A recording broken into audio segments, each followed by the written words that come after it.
Alright, folks, it's me again. This is a part 2 to the earlier video where I introduced the idea of building a reflow oven. And this is going to be more a review of the controller code and the actual program that will be used to control the oven, whereas the other videos will be more on the physical hardware. Now, for the reflow oven code, I ideally have made up two choices for myself. We can use the simple Rocket Scream example code, which is a PID controlling element, or there's the interrupt driven system that I have developed. Essentially, how the Rocket Scream code works is it's a PID controller, which is a specific algorithm used for anything from cruise controls to autopilots, stuff of that nature.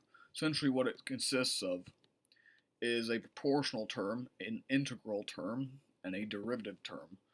Now, how these function isn't really necessary to building a reflow oven, but essentially what it does is it tracks the error rates as they've accumulated in the past, are accumulating now, and then it uses the derivative term to approximate how it thinks they're going to accumulate in the future.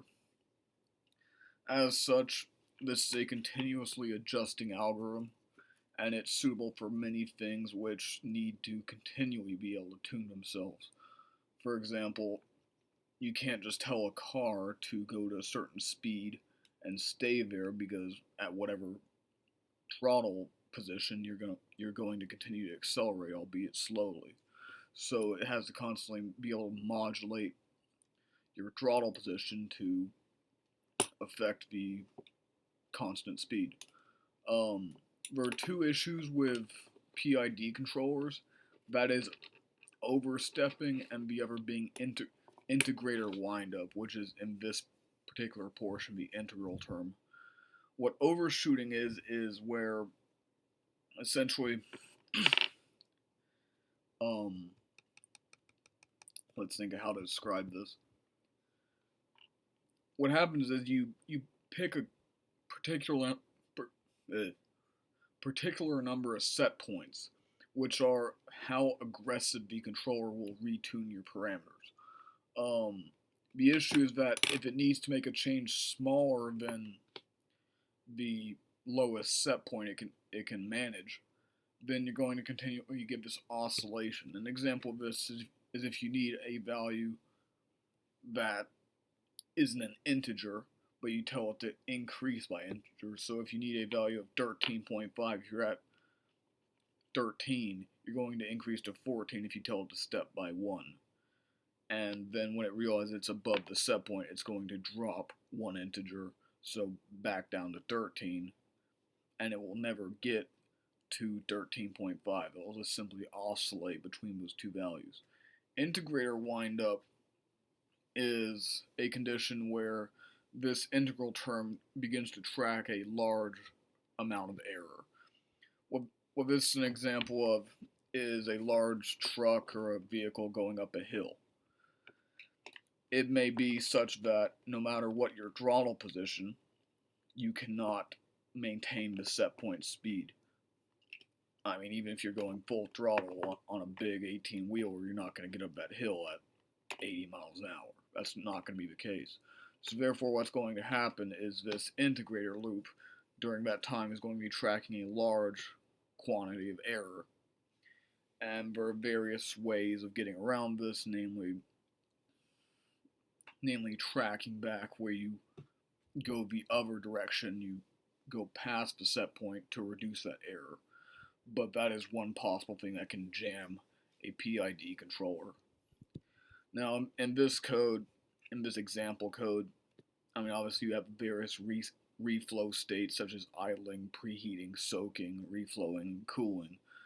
Idling is basically what the thing is doing at idle, no temperature. Preheating is the ramp to the soak temperature.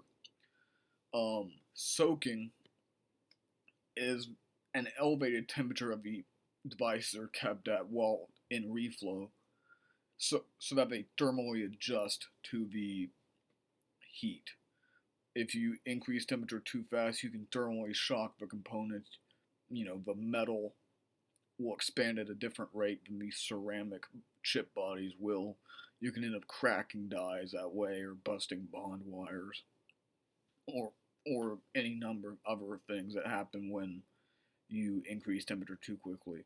After it hits the soak temperature, everything is ideally thermally equalized well enough to where you can proceed to a reflow state, which is an elevated temperature around 200 some odd degrees Celsius, where the actual melting of solder and whatnot occurs. You also have to control the cool down ramp and make sure it doesn't occur too quickly, otherwise you'll thermal shock the components in the other direction. So what this does is initialize the PID controller with X number of values. I haven't quite looked into these yet.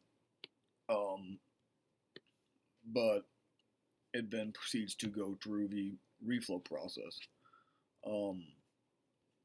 The code that I'm writing is an interrupt-driven system that uses the AT mega timers.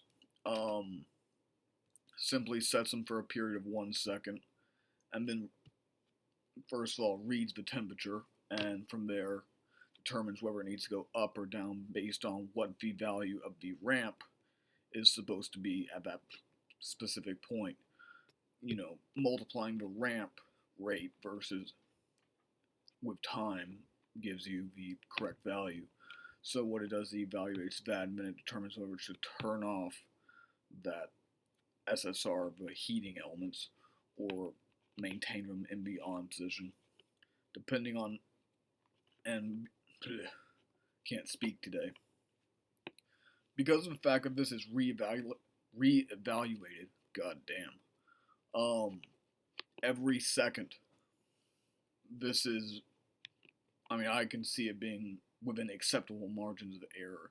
It won't be as exacting as a PID controller. It'll be a kind of jimmy-rigged controller element, but I think it's conceptually easier to understand.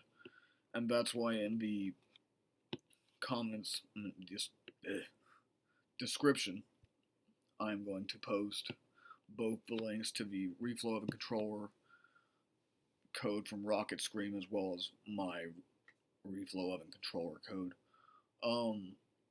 Other than that, in the next few days when I get a new soldering iron and solder together headers and whatnot, I'm going to do a big post that will actually be doing something other than just sitting here talking about various elements of the project, namely actually constructing the reflow oven, testing it, and then doing some BGA rework on the oven to show you the general process and show you, hey, this works, rather than just sit there and heat up chips.